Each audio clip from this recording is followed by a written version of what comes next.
बिलाल अजहर कियानी साहब, सियासत तो कुर्बान कर ही चुके हुए हैं, अब इत्तेहादी भी कुर्बान करने पर आ गए। नहीं, बिस्मिल्लाहिर्रहमानिर्रहीम। ज़मीर साहब बहुत शुक्रिया जी अपने शो में मुझे दावत देने का। देखिए, एक एक करके एक बात को डिस्कस कर लें। सबसे पहले तो जो इंटरिम प्राइम मिनिस्टर की बात है उसके ऊपर वज़ीर आज़म साहब ने बड़ा वाज़े तौर पे कहा है कि ना कोई शख्स सेलेक्ट हुआ है, ना कोई शख्स रूल आउट किया गया है। उसी स्पिरिट में और उसी तरीक़ेकार से जिस तरह वज़ीर आज़म साहब पिछले 1.5 साल से मुशावरत करते आए हैं इत्तेहादियों के साथ, हर सियासी मामले पे, हर गवर्नेंस के मामले पे, और उससे कबल भी हुकूमत में आने से पहले भी जिस तरीके से इत्तेहादी जमातों ने PDM की सूरत में और अदरवाइज़ मिल मिला के फ़ैसले किए और मुशावरत की, वही सारा प्रोसेस इस दफ़ा भी अडॉप्ट किया जाएगा। पार्टी की हद तक वज़ीर आज़म साहब हमारे पार्टी कायद नवाज शरीफ साहब से गाइडेंस लेंगे और इसके अलावा सारे इत्तेहादियों के साथ मिल के मुशावरत के बाद जो नतीजा होगा फिर वो आइन की पासदारी करते हुए आइन के मुताबिक as leader of the house फिर वो उस कंसेंसस के साथ जो रिकमेंडेशंस होंगी वो लीडर ऑफ द अपोजिशन के साथ डिस्कस करेंगे। देखिए, जहाँ तक बात है इस सेंसस की, और ये बात बाय द वे इसलिए मैं ये क्लियर करना चाहता हूँ कि कोई फ़ैसला नहीं है। हमारी इंफॉर्मेशन मिनिस्टर साहिबा हैं, who is also secretary information of our party, उन्होंने भी ये बात प्राइम मिनिस्टर साहब की तरफ से 2 दिन कबल बड़ी वाज़े तौर पे ऑफिशियली भी ये स्टेटमेंट दी है और यही वज़ीर आज़म साहब जी। देखिए फिर सेंसस, ये देखिए सेंसस के ऊपर वज़ीर आज़म साहब ने एक शो पे ये कहा है कि वो ये समझते हैं कि वो सेंसस जो है उसको CCI में लेके जाएंगे। अब देखिए, CCI एक आइनी बॉडी है। जब एक सेंसस तैयार हो जाता है तो वही आइनी फोरम है जहाँ पे आप सेंसस को लेके जाते हैं उसको फाइनलाइज होने के लिए, उसके नोटिफाई होने के लिए। उसके बाद जब वो सेंसस नोटिफाई हो जाए तो उसके बाद तो देखिए ना वज़ीर आज़म साहब, ना हुकूमत, ना किसी सियासी जमात का फ़ैसला या इख्तियार है कि इलेक्शन कब होंगे, क्योंकि उसके बाद the ball goes to the election commission court. Election commission ने आइन की सारी शिकें भी देखनी है, उसमें 90 दिन की शिक भी है, उसमें फ्री फेयर और ट्रांसपेरेंट इलेक्शंस भी हैं, उससे सेंसस रिलेटेड शिक भी है कि लास्ट सेंसस के मुताबिक, लास्ट पब्लिश सेंसस के मुताबिक आपने इलेक्शन कराने हैं। तो आगे तो फिर वो इलेक्शन कमीशन की जिम्मेदारी है, वही बेहतर फ़ैसला कर सकेगी कि वो इलेक्शंस को आगे फिर किस तरह उसकी तैयारी को और इलेक्शन स्केड्यूल को लेकर चलेगी। और जो भी वो फैसला होगा इंशाल्लाह हमें उम्मीद है कि वो आइन के मुताबिक ही होगा, तो सारी जमातें उस हिसाब से तैयारी करके इलेक्शन की तैयारी करेंगी। ये प्राइम मिनिस्टर साहब का एक ख्याल है, वो चाहते हैं कि नई मर्दमशुमारी के हवाले से जी, तो वो उनकी देखिए उनकी राय बतौर एक पार्टी के सदर भी हो सकती है, बतौर वज़ीर आज़म, बतौर शहरी भी है। उनका इख्तियार जो है वो सेंसस को CCI में लेके जाना है और उसके बाद और नोटिफिकेशन के बाद भी देखिए वो इलेक्शन कमीशन की जिम्मेदारी है और उन्होंने ही इसका तयन करना है कि इलेक्शन का स्केड्यूल क्या होगा। अगर कुछ सीटें आगे पीछे होती हैं तो उसके लिए फिर कॉन्स्टिट्यूशनल अमेंडमेंट भी तो चाहिए ना। जी, देखिए ये बात there are legal questions that arise और वो चीजें हैं, तो मैंने जैसे आपसे कहा वो तो फिर इलेक्शन कमीशन, आपका कहने का मतलब है कि CCI के तक का इंतजार, CCI के अंदर भी वज़ीर आज़म साहब की हेड, उसके अंदर सारे आपकी फेडरेटिंग यूनिट्स की नुमाइंदगी शामिल है। उसके नतीजे में, उसके फैसले के नतीजे में ही सेंसस नोटिफाई होगा, उसके बाद the ball will be in the election commission court. Bilal sir, एक ये तासुर है क्यों, अगर कंफ्यूजन है तो वो क्यों है आपके जो अलाइड पार्टीज हैं उनके अंदर, कि जी कहीं ना कहीं कोई एक सोच है कि इंतखाबात जो है ताखीर से हो? क्या इसके पीछे ये हिकमत अमली है कि शायद केयर टेकर सेटअप आए, वो कम से कम चीज़ों को बेहतर कर देंगे और फिर एक इंडिपेंडेंट, एक लेवल प्लेइंग फील्ड होगी तमाम सियासी जमातों के पास और लोगों की का गुस्सा, परेशानी जो है वो कम हो चुकी होगी? ये एक तासुर है।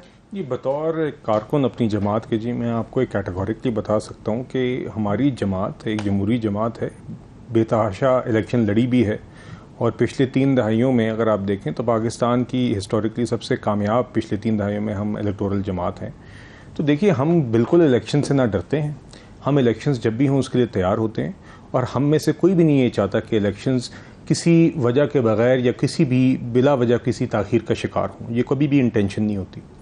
तो देखिए, जैसे कि मैंने आपसे पहले कहा, अब ये हसन मुर्तज़ा साहब काबिल इज़्ज़त हैं, काबिल एहतराम हैं, ये भी जानते हैं कि हमारी पार्टीज़ की क़यादत आपस में बैठती हैं और दीगर सतहों पे बैठती हैं। देखिए, एक वज़ीर आज़म साहब की ज़रदारी साहब से पीपल्स पार्टी में अलहदा होती है, काबीना की सतह पे बिलावल भुट्टो ज़रदारी साहब है और इनके दीगर काबीना मेम्बरान हैं। फिर उसके बाद प्राइम मिनिस्टर साहब या हमारे प्रेसिडेंट PMLN भी हैं, प्राइम मिनिस्टर साहब, वो नीचे एक कमिटीज़ भी होती हैं जो दोनों पार्टीज़ की बात करती हैं। तो मुख्तलिफ लेवल्स पे कॉन्स्टेंट डायलॉग होता है, पोलिटिकल मामलात पे भी, गवर्नेंस मामलात पे भी, और इसमें भी आई एम श्योर देखिए ये हर बात रोज़ाना की बुनियाद पे किसी न किसी सतह पे ये बातचीत और डायलॉग होता है। उसमें इंटरिम PM का भी मामला होगा, उसमें ये इलेक्शंस में जो सेंसस का मामला है और सेंसस नहीं देखिए, और census still in the run. ये देखिए, मैंने आपसे कहा कि प्राइम मिनिस्टर साहब ने बड़ा कैटेगोरिकली और उनके बिहाफ पे एक स्टेटमेंट भी इंफॉर्मेशन मिनिस्टर साहिबा ने जारी की थी, जिसमें बड़ा कैटेगोरिकली लिखा हुआ है कि ना किसी को सिलेक्ट किया गया, ना किसी को रूल आउट किया गया है, जो भी नतीजा 4-5 नाम जो फाइनल हुए उनमें इसाक डार साहब का नाम है। आपने जिक्र किया, मेरे इल्म में तो कोई नहीं है कि कोई नाम शॉर्टलिस्ट हुआ या फाइनल हुआ है। मैंने ये नहीं कहा कि शॉर्टलिस्ट हुआ फाइनल हुआ, मैंने जो 3 मैंने कहा ये मतलब अभी इस वक्त तक जो है एज वी स्पीक मेरे इल्म में कोई नाम नहीं है जी। मुझे ये पता है कि एक मुशावरती अमल है जो जारी है, और जो भी उस इत्तेहादी सारे इत्तेहादियों के दरमियान जो मुशावरती अमल का नतीजा होगा वो वज़ीर आज़म साहब कौम के सामने रख देंगे जी। और देखिए दूसरी बात, जो हसन मुर्तज़ा साहब ने चूँकि बार बार ये बात की है, देखिए जो पेट्रोलियम मसनूआत की कीमतों की बात है, हमारे लिए बड़ा आसान है वो काम करना जो इमरान खान साहब करके गए कि वावा के लिए हम वो फैसले करें जिससे आवाम को नुकसान पहुंचे या हमारी मईशत को नुकसान पहुंचे, मगर वक्ती तौर पे हमें एक आपको वक्ती वावा मिल जाए, और एक पॉपुलिस्ट मेजर जिसे हम कहते हैं। और हसन मुर्तज़ा साहब ने एक बात बिल्कुल सही की कि अगर हमारी इत्तेहादी हुकूमत ने पिछले साल ये फैसले ना किए होते जिसके नतीजे में हमने मुल्क को डिफ़ॉल्ट से बचाया है, तो आज कीमतें भी बहुत गुना ज़्यादा होती हैं और कीमतें पीछे रह जाती, किल्लत होती पेट्रोल की भी, दवाइयों की भी, खाने की भी, अशिया की। तो देखिए पेट्रोल की कीमत का तयन बुनियादी तौर पे हर 2 हफ्ते बाद 2 चीज़ों पे होता है। जो गुज़िश्ता 15 दिनों के अंदर आलमी मंडी में जो तेल की कीमत रहती है, correct me if I am wrong, अभी मैं देख रहा था कि कहीं चल रहा था कि पिछले साल इन्हीं दिनों में 100 या इससे पहले यानी कि पीटीआई की गवर्नमेंट में $110 पर बैरल भी गया हुआ था, लेकिन 150, 158, देखिए जैसे मैंने आपसे कहा ये 2 चीज़, $82 पर बैरल है। और आपने देखिए जैसे कि मैंने आपसे कहा, सिर्फ वो ऑयल प्राइसेस का फैक्टर नहीं होता, आपका एक्सचेंज रेट भी होता है। एक्सचेंज रेट भी होता है। पिछले 2 हफ्तों के अंदर तो जो भी 2 रशियन ऑयल के पहले 2 आपके शिपमेंट्स आए हैं, देखिए वो अभी एक ओवरऑल आपकी सप्लाई में बहुत छोटा हिस्सा है, वो सस्ता तेल है। मगर जैसे जैसे आपको पता है पहली 2 शिपमेंट्स आई, पार्कों में वो टेस्ट भी हुई, रिफाइन भी हुई, वो मार्केट में आई, मगर वो इतना छोटा हिस्सा अभी आपके ओवरऑल वॉल्यूम का कि उसके इम्पैक्ट में टाइम लगेगा।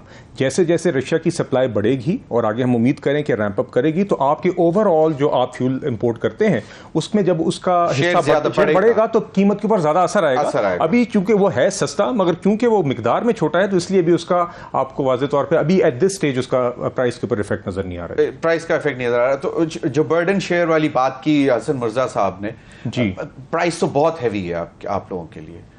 जो देखिए प्राइस, इसलिए देखिए मेरी अर्ज़ सुने, मियां नवाज शरीफ साहब कब आएंगे? पूरी आवाम जानती है, मैं आपको बताता हूं। आपका जो पहला सवाल है, देखिए पूरी आवाम जानती है कि पिछले 1.5 साल के अंदर हमारे लिए कितना आसान था कि हम वही काम करते जो किया था। नहीं, वो आप कह चुके हैं। जी देखिए, और अभी भी आवाम जानती है कि किसने फैसले जिम्मेदारी से किए। हम एक IMF का $3 अरब का स्टैंड बाय अरेंजमेंट लेके आए। हमने एक बात वहाँ पे तय की है कि हम जितने की बिजली या पेट्रोल बनाएंगे या खरीदेंगे उतना का बेचेंगे, फिजिकल जिम्मेदारी का मुजाहरा करेंगे, मुल्क को डिफॉल्ट की तरफ नहीं करेंगे।